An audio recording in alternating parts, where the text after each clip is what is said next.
ఆ, hi ma'am. Hi. Sankranti పండగకి విడుదలైన సినిమాలు అన్ని చూసారా? అన్ని చూడలేదు. జస్ట్ గుంటూరు కారం అని హనుమాన్ చూస్తాం.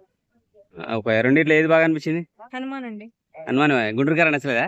గుంటూరు కారం నచ్చింది, నచ్చలేదని కాదు, బానే ఉంది మూవీ అయితే. ఓకే, హనుమాన్ లో హైలైట్స్ ఏంటి మీకు నచ్చింది? హనుమాన్ లో హైలైట్ ఓ చిన్న పాయింట్ కూడా చెప్పలేమండి. ప్రతి ఒక్కటి విఎఫ్ఎక్స్, యాక్టింగ్ గానీ ప్రతి ఒక్కటి బాగుంది. డైరెక్షన్ కూడా బాగుంది. అంత తక్కువ బడ్జెట్ లో అంత చేసి అవుట్పుట్ ఇచ్చినారు కదా, చాలా బాగుంది. ఆ, రాజమౌళి తర్వాత ఆ రేంజ్ లో తీసే డైరెక్టర్ అనిపించింది ప్రశాంత్ ఆ, వర్మని. అవునండి. ఓకే, ఫ్యూచర్ లో హనుమాన్ 2 వస్తుంది అన్నారు కదా, హనుమాన్ 2 వచ్చే ఛాన్సెస్ అయితే ఉంది.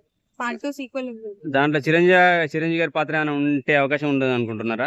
ఉండదండి. ఎందుకంటే బాగా ఈ మధ్య బాగా వీడియోలు బాగా వస్తున్నాయి, చిరంజీవి గారు ఉంటారేమో, ఉంటే బాగుంటది అన్నట్టుగా. అంటే ఇప్పుడు హీరో చిరంజీవి ఫ్యాన్ కాబట్టి ఇది ఏమన్నా ప్లాన్ చేసే ఛాన్సెస్ ఉంటాయి. ఇప్పుడు గుంటూరు కారంలో బాగా నచ్చినాయి మీకు ఈ గుంటూరు కారంలో సాంగ్స్ అంతే. సాంగ్స్ ఏనా? ఏ సాంగ్ బాగా నచ్చింది మేడం? ఆబ్వియస్లీ కుర్చీ మడత కుర్చీ. ఓకే. ఎంజాయ్ చేశారా?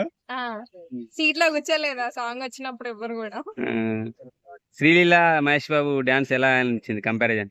అసలు మహేష్ బాబుకి డాన్స్ రాదు రాదు అని చాలా మంది కమెంట్స్ చేస్తూ ఉంటారు. మ్మ్. బట్ ఆ సాంగ్ చేసిన తర్వాత మ్మ్. ఎవరి దగ్గర నుంచి అట్లాంటి టాక్స్ రాలేదు. ఓకే. Proved it.